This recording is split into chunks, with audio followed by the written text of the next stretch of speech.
7টা বাজে আর আমি এখন দাঁড়িয়ে আছি জমির দিকে। তো তোমরা এখানকার ভিউটা দেখতে পাবে খুবই সুন্দর, এবং তোমরা দেখতে পাবে খুবই সুন্দর পিছনে দিকে ভিউটা দেখতে পাচ্ছ। আর সামনে যদি তোমরা দেখো যে কালকে আমি একটা ভিডিও বানিয়েছিলাম, তো এখন প্রায় 7টার মতো বাজে আর অন্ধকার হতে চলেছে।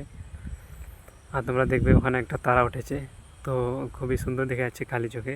তো ক্যামেরাতে কেমন আসছে, ডিসেন্ট আসছে, এত ভালোভাবে বোঝা যাচ্ছে না, কিন্তু কী তারা হয় অনেকেই বলে, বইয়ের মধ্যে পড়েছিলাম ধ্রুব তারা না কি বলে, কিন্তু তো দেখতে খুবই খুবই সুন্দর, যেহেতু একাই ওখানে আছে, মানে একমাত্র তারা উঠেছে।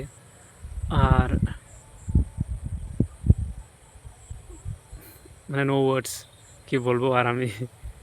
তো এদিকে যদি তোমরা দেখো পুরো অন্ধকার হয়ে গেছে, আর আকাশের মধ্যে একটা তারাও এখন পর্যন্ত উঠেনি।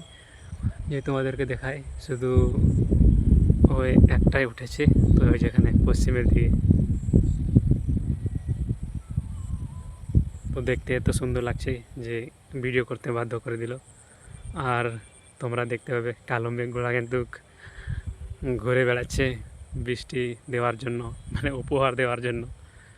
তো তোমরা দেখতে পাবে কীরকম কালো দেখা যাচ্ছে। একটু জুম করে দেখি যদি ভালো দেখা যায়, কতটুকু জুম হবে। 10x শেষ, এরকমই জুম হবে। তো জুম হওয়ার পর গোল গোল লাগছে। ভিডিওটা এখানে শেষ করতে হবে, অনেক বড় ভিডিও হয়ে গেল, প্রায় 2 মিনিট হতে চললো। তো ভিডিওটাকে এখানেই শেষ করতে হবে।